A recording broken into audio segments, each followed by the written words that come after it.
There's one thing that I've been delaying for a while now, and that is replacing the clutch on this 1.6 engine. But first, a few questions that I'm still getting. Another question that I got is, can I use any steering wheel in the Fiat Stilo? Well, you can if you use the one from the Alfa Romeo, the Bravo, the Punto, the Fiat 500. It doesn't really matter. The diameter from the hole is exactly the same. It's a 24 mil that you need if you want to remove the original one. Then of course the airbag and the horn. Well, the horn are just two wires. If you short them together, the horn will work. In this steering wheel they are using this one here, and the other one is here. When I short them, it will work. So I simply use the original wiring. I'm just gonna connect them to those two pins, and when I press this down, it will short them and the horn will work. Then what about the airbag in the car? Well, obviously the Fiat 500 and the Stilo are using the different airbag. So the Stilo, these are the original Stilo wires that I'm damaging and using them because I made the buttons work. So just these are for testing purposes. I got a new one, don't you worry. And for the new airbag you need a different airbag ring, because the airbag from this steering wheel is using a different connector compared to the connectors from the Stilo.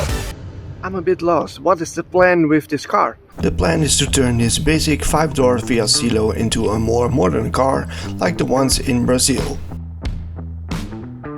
In the last few episodes we worked on the interior, but now it's time for the exterior, so I bought a lot of parts on Mercado Livre and a friend of mine in Brazil is helping me shipping it. I'm thinking to cut this side, for example, because we will cut less plastic here than if we go here, for example.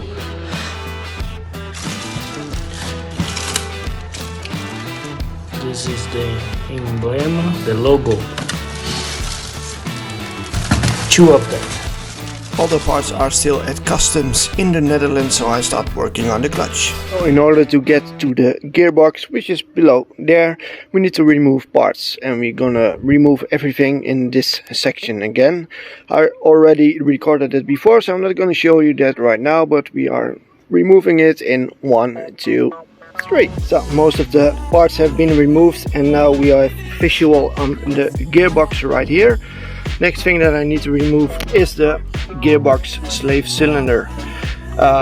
Basically when you press the clutch pedal, this part will push this lever in, so the main clutch will be released and you can use the gears, and the gear selectors are here and here. This one is for reverse, this one is for all the gears.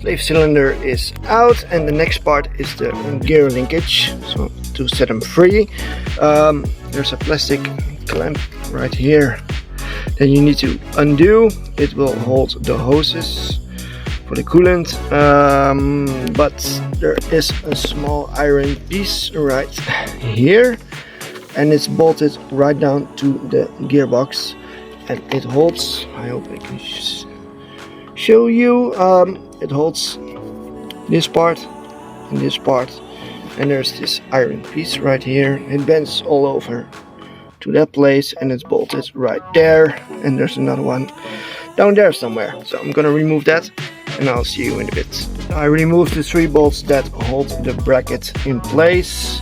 Now it's time to remove those gear leverages, and the way they are connected is like this. So there's a little ball joint in here, and it simply pushes in here. I already removed one, but basically what I did is I just janked it off and it comes off. When I'm gonna install it back, I'm gonna add some little grease in here to keep it all smooth. And same for the other one. So as you can see, I removed the leverages. One is here, one ball joint, and the other one is connected to that bracket. But let me show you. It's right. Focus. Right there. Both are off. Easy as that. Now it's time to start removing things on the underside of the car. Underneath the car you will find this rusty part called the starter motor. It's connected with two bolts, one over here, one on the top side over here, and there's a little pin from the starter motor. It just from the gearbox, it just slides into the starter motor, so it can't go anywhere. But first we need to remove those two wires.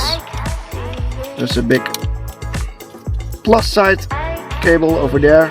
Is underneath a little plastic cap, and there's a little negative lead that comes in here. So the starter motor has been removed. Now it's time to remove all the big bolts that are connecting the bell housing to the engine. One is over here. There is one, you can't probably see it if I can focus. There's one behind there, all the way around. So I'm gonna remove them all, and then we are going to remove the axle from the gearbox. But I'm just removing this part, so I'm gonna pull this one out, same on the other side, and then it can come out. And then you are in the middle of removing the clutch and it starts to rain. My life, to be honest. I hate it when it starts raining. So the axle is out, well, almost is hanging right here. What I did, it's very windy by the way, so I hope the audio is okay. What I did is I removed the two bolts from the shock absorber, which is still steamed. I removed those. I hold my hand under here and I just pull it backwards and the axle can come out. Then I'm just putting one bolt back in because I don't want to damage all the new parts, like those rubbers and also the rubber from the wishbones, etc, etc. So yeah, that's one way to remove an axle. The axle is out. I'm sitting here and it's starting to rain again. Woo! I had a little issue getting to that bolt over there, down at the bottom. A normal socket can't reach it because of the little bracket on the left side of it.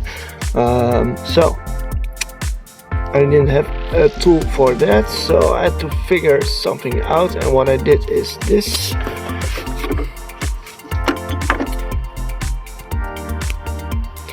It's an 80mm that I cut in half, so I put it on the bolt. Then I got an extension socket that I just placed right on top of that, so I could smack it with a hammer. Easy as that. But hey, that way you will live and learn, and you will come up with some creative solutions. So basically, this is how I did it. The wrench is on. I hope you can see it. And I just push it forward, and it just opens like this. So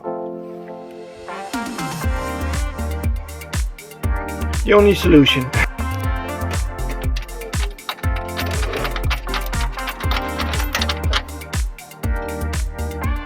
So now the gearbox mount is off. Now I need to remove this mount.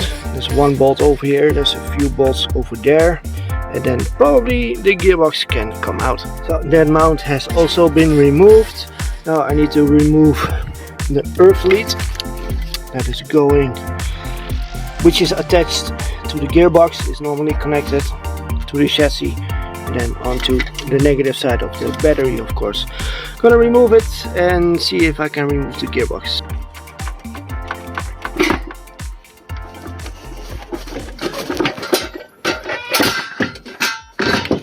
Well, gearbox is out, but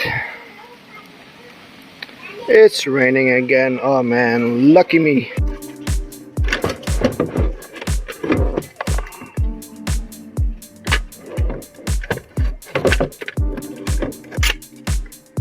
So the gearbox has been removed. It's now almost 6 o'clock in the afternoon. And the sun came out, guys. Seriously. Woo.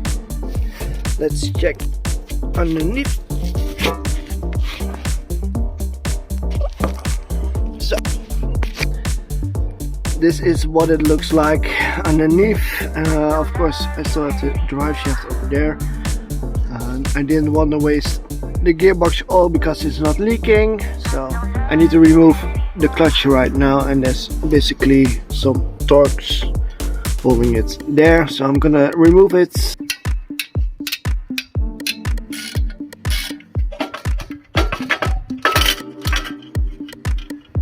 So this is the new clutch on the left side, this is the old one on the right hand side. Well, you can see it right now. There's a massive difference between the clutch pressure plates. Now we got the old ones out, now we have to put the new ones in. Just double checking if it's the right diameter. And it is. It's working perfectly. So now it's time to put this one right in the middle here. And then of course, how are you going to line it up? Well, normally you are using a tool, a special tool for it. I don't have it, so I'm using something else. Let me show you. This is what I'm using. Just an extender, and it fits absolutely spot on.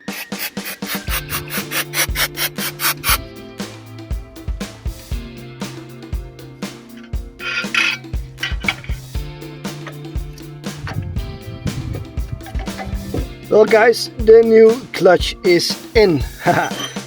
So what I did is I used my extender, which fits perfectly in there. There's actually almost no play, so I just line it, the pressure plates, I just line it all up. This hole has to be right in the middle because that part has to go in. Before I can place the gearbox back into the car, I need to remove the old bearing. This is the old bearing. You probably can't hear it, but yeah, it's worn. Not that bad, but it's worn. Clean off the old grease. And it's time to add a little grease onto the main shaft. Not that much, just a little. Then we got the new bearing. You just push it right in. When you move this part, the lever,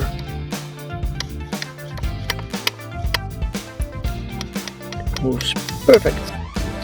I am using Motul Tech Grease 300, high pressure grease. I use it for the brakes, but also for the clutch bearing, and for the brake cleaner I also use Motul. But anyways, I'm gonna torque it all down. They were not so tight, to be honest. I could remove it very easy with a simple ratchet. So, well, I'm gonna tighten it all up. I will post the Newton meters in the video and gonna place the gearbox back. But that will have to wait because this is the end of part 1. I'm tired, I'm gonna get myself a beer. I hope you liked it, because in part 2 we are going to install the gearbox back into the car. Well, I hope you liked it. If you did, hit a thumbs up button, hit the subscribe button, and I'll see you in the next one. Bye.